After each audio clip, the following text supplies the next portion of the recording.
रमेश कुमार शर्मा आपके सामने आज YouTube चैनल के माध्यम से पुनः उपस्थित हूँ। आज जिस विषय को लेकर के मैं आपके समक्ष उपस्थित हूँ वो विषय है मध्यकालीन भारतीय आर्य भाषा। इससे पहले के व्याख्यान में आपने जाना था प्राचीन भारतीय आर्य भाषा के बारे में।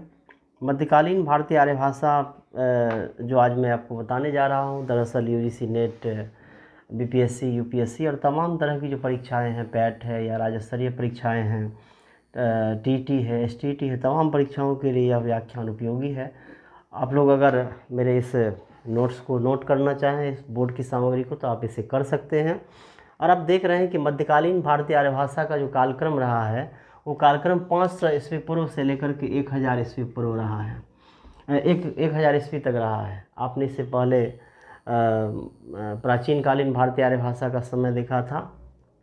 मध्यकालीन भारतीय आर्य भाषा के बारे में एक सबसे बड़ी और खूबसूरत बात यह है कि इस आर्य भाषा को लोग प्राकृत भी कहते हैं, क्योंकि जब संस्कृत का कार्यक्रम चल रहा था, जब वैदिक संस्कृत और लौकिक संस्कृत में सृजन हो रहा था, उसमें जब पाणिनि ने व्याकरण का निर्माण किया, तो व्याकरण के निर्माण करने से जो आम जनों को समस्या हुई थी, जिसको लेकर के आप यह पाएंगे कि आम आदमी की बोलचाल की भाषा की समस्या सामने आई, जिसके समानांतर अर्थात वैदिक और लौकिक संस्कृत के समानांतर एक भाषा का विकास हुआ, जिसे प्राकृत के रूप में हम जानते हैं। और प्राकृत के संबंध में विद्वानों का मंतव्य रहा है कि ये एक प्रकार का नेचुरल लैंग्वेज है, एक प्रकार से ये प्राकृतिक भाषा है जो अनायास प्रयोग के लिए, ज़रूरत के लिए आम जनों ने जिसका इजाद किया था, जिसका आविष्कार किया था, जिसका प्रवर्तन किया था।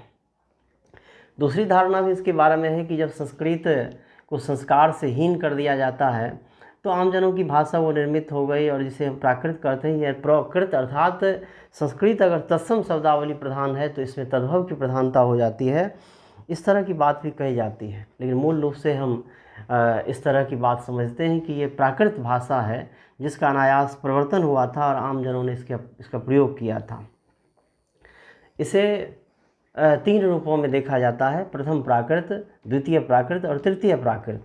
प्रथम प्राकृत को हम पाली कहते हैं, और पाली भाषा का जो समय रहा है वो 500 ईस्वी पूर्व से लेकर के 1 ईस्वी तक रहा है। द्वितीय प्राकृत आप देख रहे हैं कि द्वितीय प्राकृत का जो समय है, जिसे प्राकृत ही कहा जाता है, 1 ईस्वी से लेकर के 500 ईस्वी तक रहा है। तृतीय प्राकृत का समय 500 ईस्वी से लेकर के 1000 ईस्वी तक है, जिसे अपभ्रंश कहा जाता है। इस 3 रूपों को हम देखेंगे। इस पर अगर हम विचार करें तो दरअसल ये 3 भाषाएं जो विकसित हुई, ये भाषाएं आम जनों के रूप में या आम जनों की भाषा के रूप में इसका विकास हुआ। पाली के बारे में कहा जाता है कि वस्तुतः ये बौद्ध धर्म की भाषा है, और पाली मूल रूप से जो प्रवर्तित हुआ है, इसकी जो शुरुआत हुई है, इस शब्द की जो उत्पत्ति हुई है, इस उत्पत्ति को लेकर के 3-4 शब्दों के प्रयोग किए जाते हैं। कुछ विद्वानों का मानना है कि पाली का विकास पल्ली से हुआ। पल्ली का अर्थ होता है गांव, अर्थात गांव की जो भाषा है, आम आदमी की जो भाषा है, उस भाषा के रूप में जिस भाषा का विकास हुआ उसे पाली कहा जाता है। जिस तरह से पाश्चात्य काव्यशास्त्र में विलियम वर्ड्सवर्थ ने ग्राम्य जनों की भाषा पर जोर डाला और उन्होंने कहा था कि इस भाषा में किसी भी प्रकार का कोई बनावटीपन नहीं होता है, ये आदमी जो सोच रहा होता है वही बोलता है। ठीक उसी प्रकार से गांव की भाषा के रूप में जो पाली का विकास हुआ, जिसके साथ इसे पल्ली से उत्पत्ति इसकी मानी जाती है, अर्थात ग्राम्य भाषा के रूप में पाली का विकास माना जाता है। दूसरा शब्द इसके लिए लिया गया है पाटली। पाटली का अर्थ यहाँ पाटलिपुत्र से है, पाटलिपुत्रा से है, अर्थात पटना जो मगध की राजधानी हुआ करती थी और जहाँ के कई सम्राट हुए, जिसमें सम्राट अशोक का भी नाम लिया जाता है। दरअसल पाटली में अर्थात पाटलिपुत्र में, मगध की राजधानी में इस भाषा का विकास हुआ, इसलिए पाटली से संबद्ध भाषा होने के कारण इसे पाली कहा गया, जो कालांतर में इस स्वरूप को बनते हुए, बिगड़ते हुए ये पाली के रूप में विकसित हो गया है। तीसरा शब्द इसके बारे में लिया जाता है पंक्ति, कि पाली शब्द का विकास पंक्ति से हुआ। पंक्ति शब्द का विकास, पंक्ति शब्द से जिसका विकास हुआ, इसके बारे में कहा जाता है कि महात्मा बुद्ध के जो उपदेश थे, महात्मा बुद्ध के जो वचन थे, उस वचन को संरक्षित करने के लिए जिस पंक्तियों के प्रयोग किए गए वो पाली भाषा में संचित किया गया, संकलित किया गया, जिसके कारण पाली से हम पंक्ति शब्द को जोड़ते हैं और यह कहते हैं कि पाली शब्द का विकास जो है ये पंक्ति से हुआ है। एक और शब्द इसके लिए दिया जाता है कि ये पालने वाली भाषा है। पालने वाली शब्द का प्रयोग प्रमुख रूप से किया जाता है कि जो महात्मा बुद्ध के उपदेश थे, वचन थे, उस वचन का अनुपालन करना और उस वचन का विकास करना, जन जन तक फैलाना, जिस भाषा ने अपने ऊपर में ये जिम्मेदारी ली थी, वो भाषा भी पाली कहलाई। इसीलिए बुद्ध वचन को संरक्षित करने के लिए, सुरक्षित करने के लिए जिस भाषा ने सबसे आगे बढ़ कर के इस काम को किया, वो भाषा पाली है। इसलिए पालने वाली भाषा के रूप में भी इसे हम देखते हैं।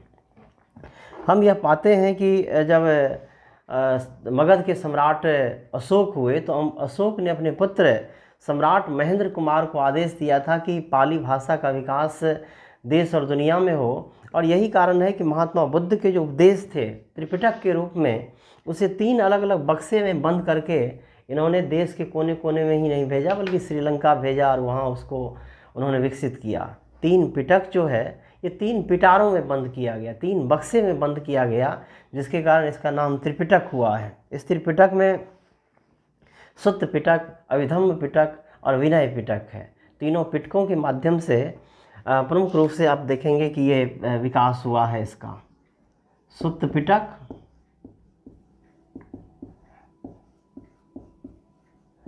विनय पिटक और है अभिधम्म पिटक।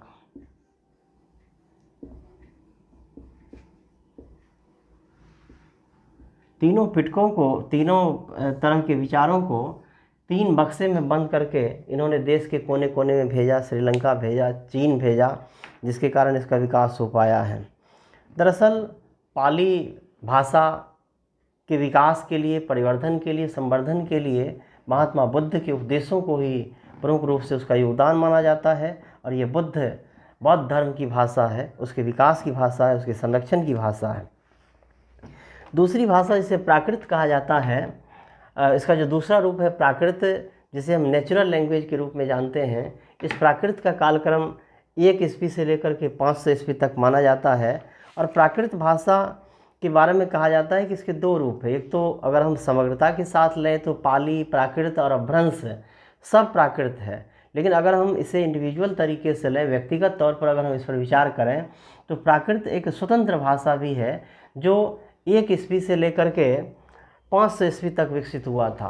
प्राकृत भाषा मूल रूप से जैन धर्म की भाषा रही है। जिस प्रकार से महात्मा बुद्ध के उपदेशों को विकसित करने में पाली की भूमिका रही है, ठीक उसी प्रकार से प्राकृत की भूमिका वर्धमान महावीर के विचारों को, उपदेशों को संरक्षित करने, परिवर्तित करने और विकसित करने में रही है। जिस दौर में पाली साहित्यिक भाषा बन गई थी, उस दौर में आम आदमी ने एक भाषा का विकास किया जो लोक भाषा के रूप में विकसित हुआ। वही भाषा प्राकृत हुआ है, जिसमें कालांतर में वर्धमान महावीर के सारे उपदेश संरक्षित किए गए, सुरक्षित किए गए। इसमें कई ऐसे रचनाकार हुए जिन्होंने पाली के बाद प्राकृत को बहुत अधिक आगे तक बढ़ाया है, जिसमें गौर बहो का नाम लिया जाता है। उन्होंने सेतुवंत महाकाव्य लिखा। हाल का नाम लिया जाता है जिन्होंने गाथा सप्तशती लिखा, जो बाद में गाथा सप्तशती के नाम से प्रकाशित हुआ है। इसमें वररुचि का एक प्राकृत व्याकरण है जो बहुत प्रसिद्ध हुआ। प्राकृत व्याकरण के माध्यम से यह भाषा भी साहित्य की भाषा बन गई, शिष्ट भाषा बन गई, क्लासिकल लैंग्वेज बन गई और यह साहित्यिक भाषा के रूप में प्रयोग होने लगी।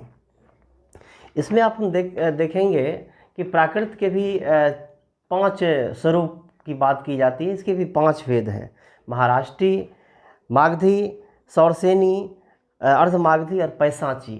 5 इसके रूप हैं। इन्हीं 5 रूपों से अपभ्रंश के 5 रूप विकसित हुए हैं। इसलिए जो प्राकृत पर अगर हम बात करें तो प्राकृत निश्चय ही जो विकसित हुआ है उसमें भूमिका रही है वर्धमान महावीर के उपदेशों की, और बाद के रचनाकारों ने इसे विकसित किया है, संरक्षित किया है, संवर्धित किया है। इस मध्यकालीन भारतीय आर्य भाषा का जो सबसे शानदार रूप है वो रूप है अपभ्रंश का। अपभ्रंश के बारे में कहा जाता है कि अपभ्रंश का अर्थ होता है गिरा हुआ, भ्रष्ट, हीन, संस्कारच्युत। जो भाषा संस्कृत से इतर विकसित हुई, चूँकि संस्कृत देव वाणी है, चूँकि देवताओं की उसमें कहानी है, चूँकि उसमें आध्यात्मिक कथाएं हैं, इसीलिए उसे देववाणी कहा गया। उसमें वेद रचे गए, उपनिषदों का निर्माण हुआ, ब्राह्मण ग्रंथ लिखे गए, आरण्यक ग्रंथ लिखे गए, रामायण लिखा गया, महाभारत लिखा गया। पुराणों का निर्माण हुआ, इसीलिए वो देववाणी हो गई।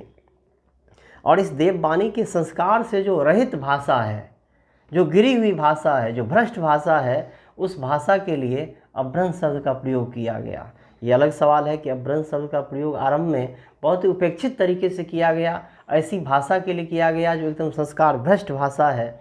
लेकिन कालक्रम की सीमा रेखा के बाद आप यह देखेंगे कि यही अपभ्रंश भाषा भारत की राजभाषा हो जाती है, राष्ट्रभाषा हो जाती है, और भारत के संस्कारों की भाषा हो जाती है, भारत की अभिव्यक्ति की भाषा हो जाती है, भारत के साहित्य और संस्कृति की भाषा हो जाती है, यही अपभ्रंश। इसी अपभ्रंश जिसका कालक्रम 500 ईस्वी से लेकर के 1000 ईस्वी तक हम पाते हैं। अनेक ऐसे रचनाकार हुए जिन्होंने आधुनिक हिंदी की पृष्ठभूमि का निर्माण किया है। इस अपभ्रंश में हम पाते हैं कि यह अपभ्रंश कई मायने में बहुत प्रमुख रहा है। एक तो आधुनिक हिंदी का जो विकास हुआ है, उस विकास की आधारशिला है, और तमाम बड़े रचनाकार जिस प्रवृत्ति का प्रवर्तन कर रहे थे, जिस कथ्य और शिल्प का निर्माण कर रहे थे, उसी का विकास हमारे हिंदी में हुआ है, जिसमें हम कई नाम ले सकते हैं। जिसमें हम दोहाकोश के लेखक जो है, दोहाकोश के जो लेखक हैं सरहपाद, उसका नाम ले सकते हैं। जिसमें हम पौमचरियु को लेखक स्वयंभू का नाम ले सकते हैं। जिसमें हम महापुराण के लेखक पुष्पदंत का नाम ले सकते हैं। जिसमें हम रविशयन सूरी का नाम ले सकते हैं। पाहुड़ दोहा के लेखक राम सिंह का नाम ले सकते हैं। शब्दानुशासन के लेखक हेमचंद्र का नाम ले सकते हैं। ये तमाम रचनाकारों ने जिस प्रकार की रचनात्मकता का विकास किया है, इसी का परिवर्धन, संवर्धन और विकास कालांतर में आधुनिक हिंदी में हुआ है।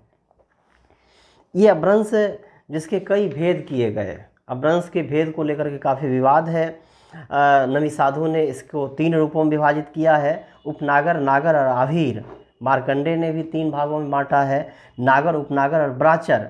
डॉक्टर याकोबी ने भी इसे 4 भागों में बांटा है, पूर्वी, पश्चिमी, उत्तरी और दक्षिणी। नामवर सिंह इसके 2 रूप मानते हैं, पूर्वी और पश्चिमी। डॉक्टर भोलानाथ तिवारी के माध्यम से किया गया विभाजन ही सर्वमान्य है। आप तमाम लोग भोलानाथ तिवारी के माध्यम से जो विभाजित इसके रूप है, इसे याद रखेंगे और यही निष्कर्ष है। भोलानाथ तिवारी ने हिंदी भाषा में इसको 6 रूपों में विभाजित किया है: सौरसेनी अपभ्रंश, पैसाची अपभ्रंश, ब्राचर अपभ्रंश, महाराष्ट्रीय अपभ्रंश, मागधी अपभ्रंश और अर्धमागधी अपभ्रंश। ये अपभ्रंश भारत की प्रमुख साहित्यिक भाषा रही है, भारत इसमें बोलती है, और एक कालक्रम था जिस कालक्रम में भारत की साहित्यिक अभिव्यक्ति इसी भाषा में हुई, सांस्कृतिक विचार इसी में परिवर्तित हुए। कभी भ्रष्ट कही जाने वाली, उपेक्षित कही जाने वाली भाषा भारत की शान और गौरव को बढ़ाने वाली भाषा बनती है। इसी के साथ हम फिर मिलेंगे। हमारे चैनल को आप सारे लोग सब्सक्राइब करेंगे, लाइक करेंगे, शेयर करेंगे। फिर मिलेंगे।